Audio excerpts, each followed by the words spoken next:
One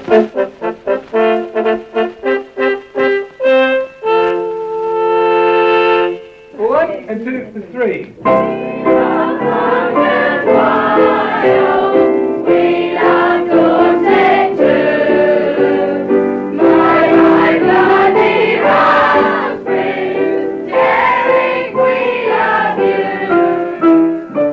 Just stopped on this car and he said, "Oh, you from Monkton Wyld?" And I said, "Yeah." And he said, "Oh, there's a shag shop up there, isn't it?" And I said, you know, no, it's not. We wait all our we hate drugs for two.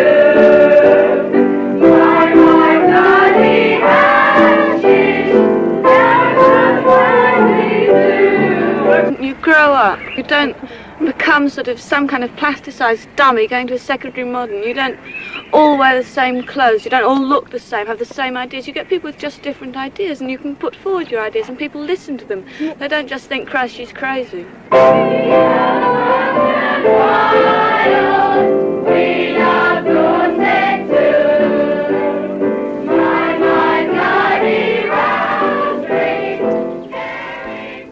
May 1972 will long be remembered as the date of the classroom revolution. In London, in particular, thousands of school children have taken to the streets and even clashed with the police in their protests against their present system of schooling. Their demands are fourfold: no headmasters, no school uniforms, no discipline, and a major say in how their school is run. To most adults, these demands are arrogant, preposterous, and unworkable. And yet here at Monkton Wyld, in a small corner of Dorset, is a school where such a system has been successfully working for no less than 32 years. Is it, as some people of Dorset have labelled, just Happy Valley, or is it the school of the future? Well, I'm just getting a bit fed up with the way, particularly at weekends, that the waitering and washing up is done. It's mainly the floor. It's not too bad during the absence of a headmaster or principal seems to have little effect on Monkton Wyld. All matters of major policy and administration are dealt with by the staff working as a committee. The organisation and day-to-day running of the school is left to the weekly school meeting, a meeting at which the staff and pupils individually have equal rights and status. All decisions are taken by majority vote. Subjects dealt with at this meeting range from new arrangements for washing up to levying fines for breaking the school's own code of behaviour. There are 55 pupils at Monkton Wyld, plus 6 qualified teachers, kitchen, cooking and gardening staff. It's not cheap to send a child to this school. Fees are £540 a year, but there's nothing extra to pay for school uniform. There isn't one.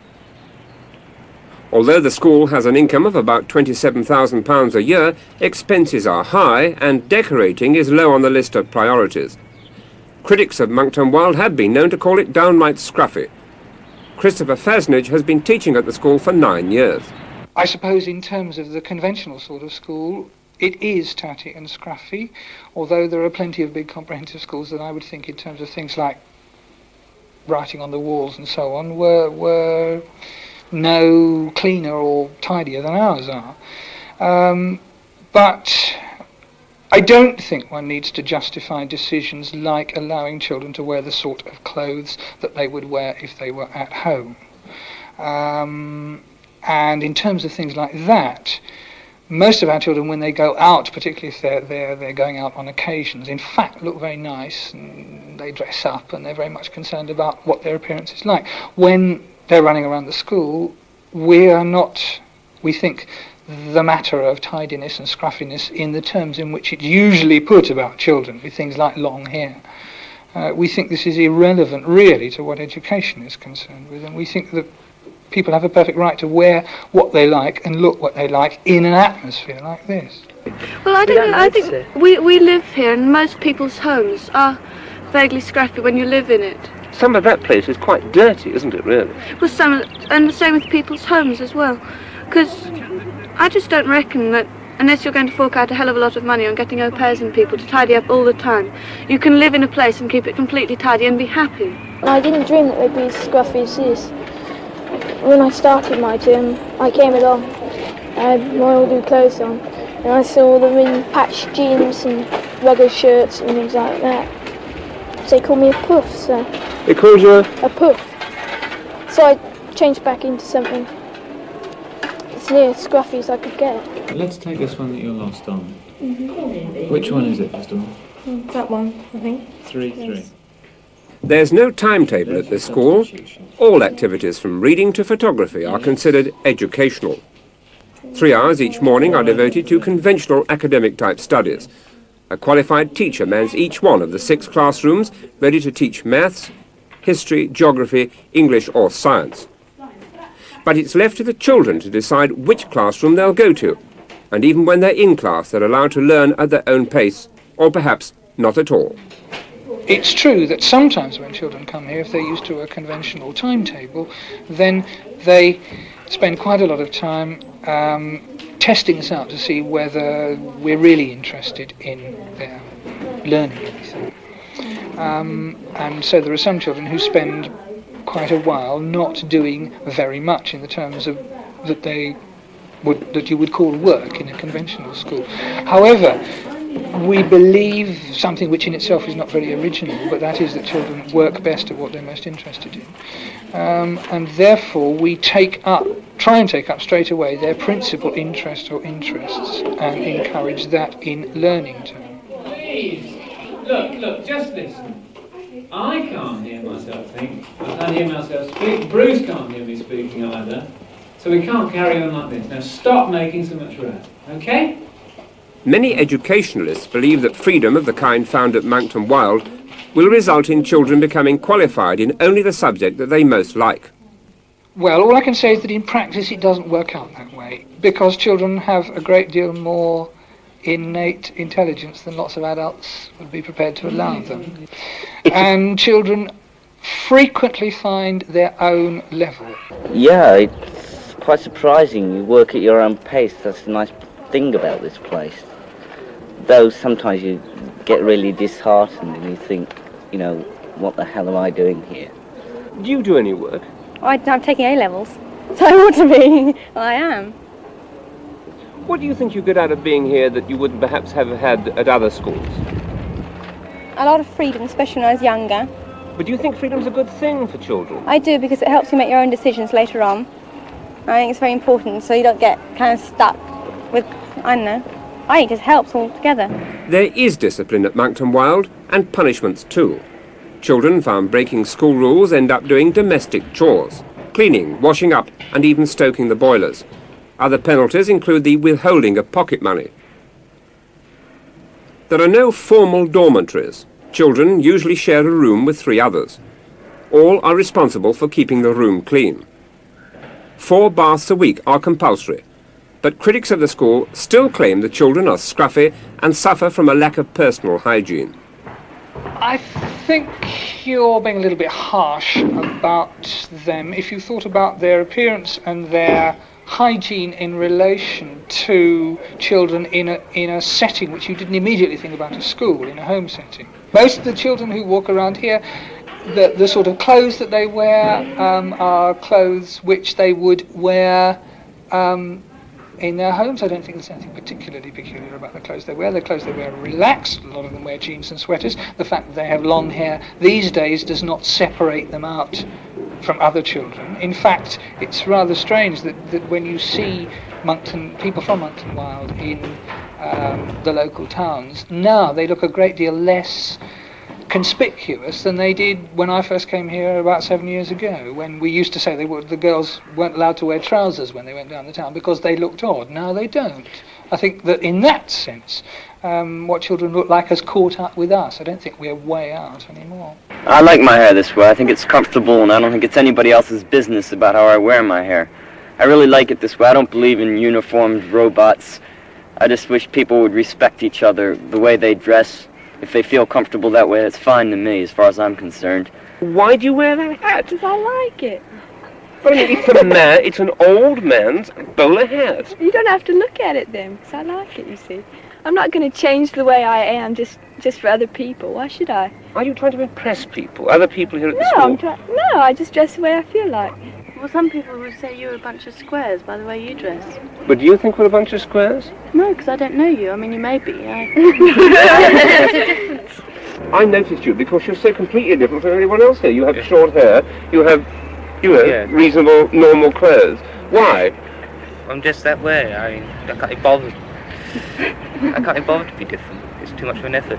Discipline is usually talked about as something which is somehow imposed upon children, rather like sort of icing on a cake. You put it on and it's there. And a discipline which makes sense is discipline which is internal. It's something that has got to grow from inside, not be stuck on from outside. Because if you stick it on from outside, the dangers are that when it gets shaken, it's all going to fall off. Now, because at this school, the children have to participate pretty well from the moment they arrive in the day-to-day process of running the place through the school meeting, in terms of things like cooking meals and washing up and making decisions about how these things shall be done. They learn the discipline of human relationships, which is much more crucial to what they're going to be when they're grown up than the discipline, for instance, of whether they should cut their hair or whether they should wear ties. Hey, Aquilon, now pieces of his broken love. In the afternoon, there are no classes. Children are left to pursue a wide range of craft activities. These include archery, painting, drama, shadow puppets, motorcycle scrambling and country dancing. But no pupil is obliged to engage in any of these craft activities. If they want to take a walk or sit and chat around a fire, there's nothing or anyone to say they can't. As he bends to pick a dog and then goes down to the bog and warms his feet. One rule that is strictly enforced at Monkton Wyld concerns bicycles. A road safety committee issues licences to ride a cycle only to pupils who've passed a stringent test. Licences are suspended for dangerous cycling, and all machines are regularly checked to make sure they're roadworthy.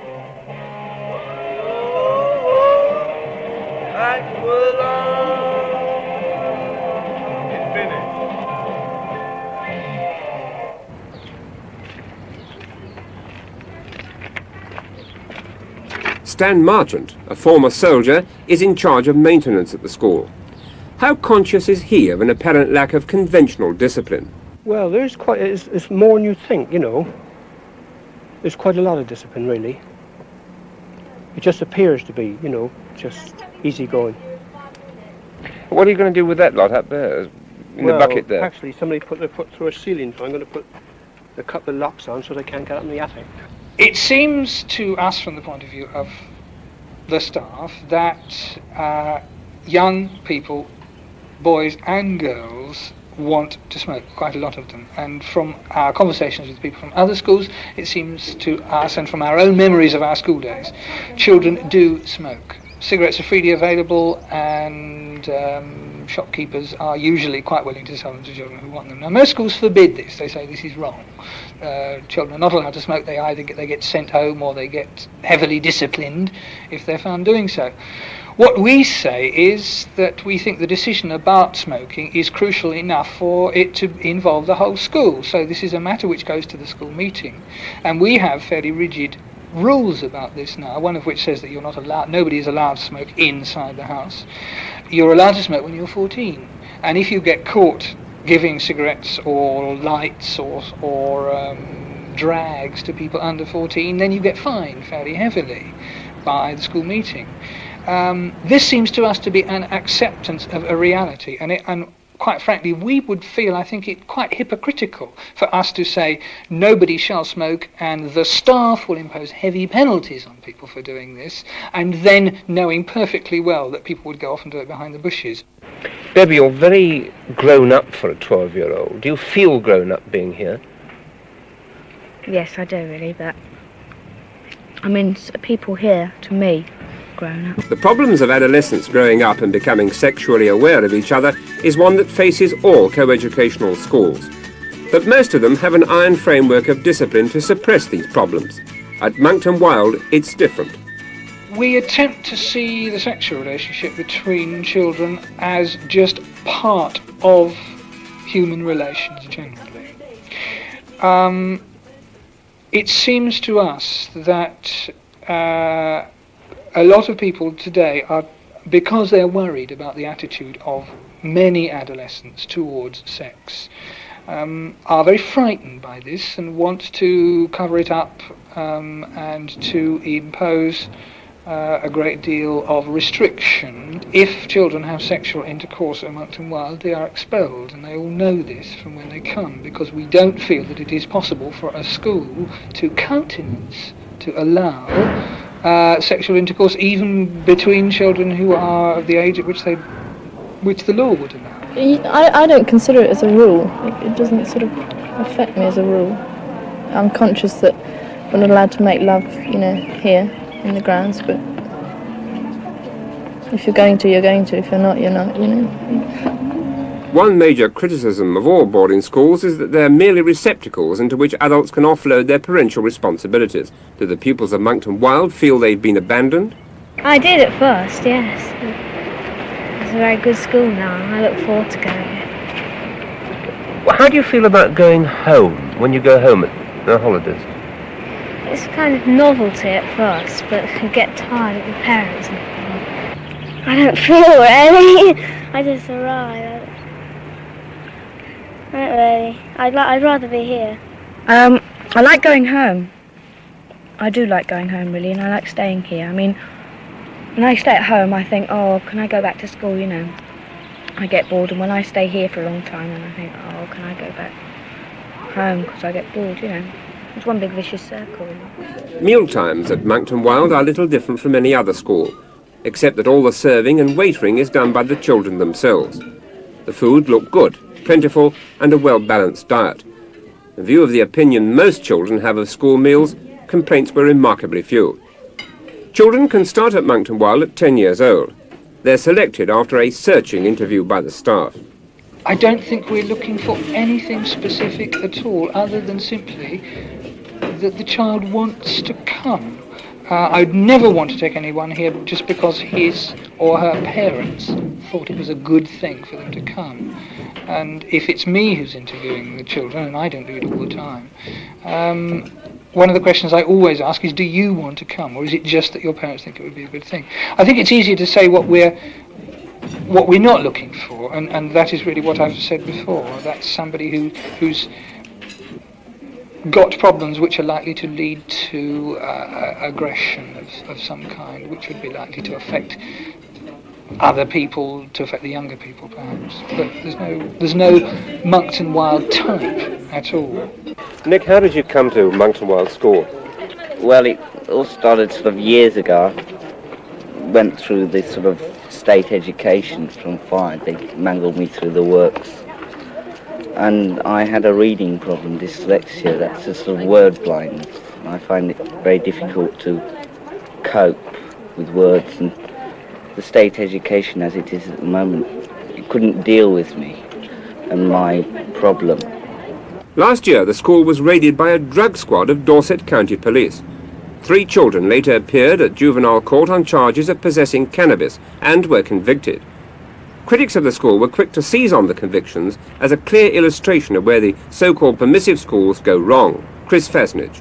Well, if this were the only school where people had been convicted for taking drugs, I might be tempted to agree with you and reassess the basis on which we do everything. But as you know only too perfectly well, that marijuana is not a problem which is confined to permissive schools or progressive schools, if you like. It's characteristic of all types of school at the moment.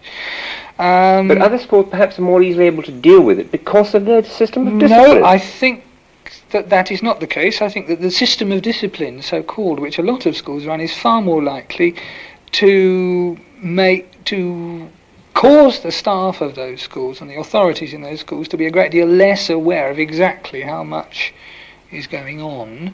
And I think that since a lot of young people clearly have decided that marijuana or pot smoking is going to be their particular symbol of rebellion, the way that they are going to cock a snoot to their elders and to society, it's much more sensible to deal with this by discussing it, by having it out in the open. Are you condoning it? Taking of drugs? No, I'm not condoning the taking of drugs. But I think to say that the running of a school where the children are involved in the decisions that are taken from day to day is likely to cause them to smoke marijuana is pretty ludicrous. And in fact, in terms of the number of children we've got here, the convictions that the children had for pot smoking were remarkably small. You talked earlier of the reasons why children might get expelled from this school. Is drug taking one of those reasons? Not as such, no, it isn't. You don't consider it as big a crime as having sexual intercourse? Because that's something you do get expelled for. I think as things stand at present,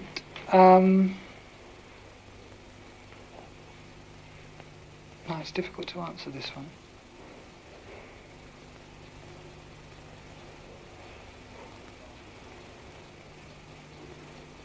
I think in relation to society's attitude at the moment towards drug taking, any school teacher has got to be extremely clear in his own mind about what he thinks.